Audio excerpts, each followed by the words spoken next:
karahasan, sexual, horror o droga na hindi angkop sa mga bata. Welcome back again guys sa ating reaction video sa Cross versus Cross. So, nagkasakit na nga itong si Pilma. Parang nawala na sa kanyang sarili. At nagtaka yung mga anak niya dahil iba-iba na yung mood ni Pilma. At tumawag si Manuel kay Jeffrey na kinukumusta niya, tapos nagpatulong siya na makipag-usap sa espiritista dahil lagi siyang nananaginip ni Jessica.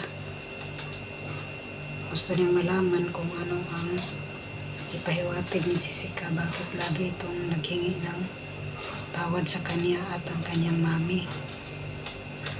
Nagduda itong si Manuel na may tinatago si Hazel at saka si Jessica na hindi alam ni Manuel kung ano yung kasalanan nilang dalawa. At dito dumating na nga yung espiritista sa bahay ni Hazel.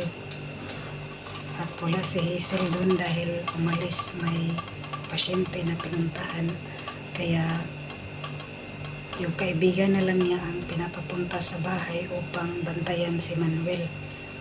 At pinigilan niya yung espiritista na huwag pumasok sa bahay dahil walang may-ari. Pero nagpumilit si Manuel at sinabi sa espiritista na ikaw yung kaibigan na maraming alam pero marami kang itinatago dahil sa bilang matalik na kaibigan, may sekreto kang mga tinatago.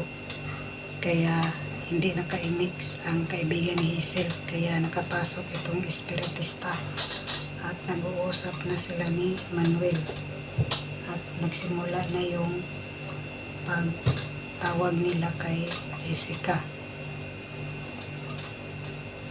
At nung pumunta si Hazel sa may sementeryo, may tumawag na isang matanda na naghingi ng bayad sa kanya. At sinabihan ni Hazel na wala na siyang maibigay na bayad dahil tapos na yung bayad daw niya. Kaya narinig ito ni Manuel. So ano kaya ang gagawin ni Hazel dito? Magsisinungaling na naman ito. So abangan natin guys ang espiritista.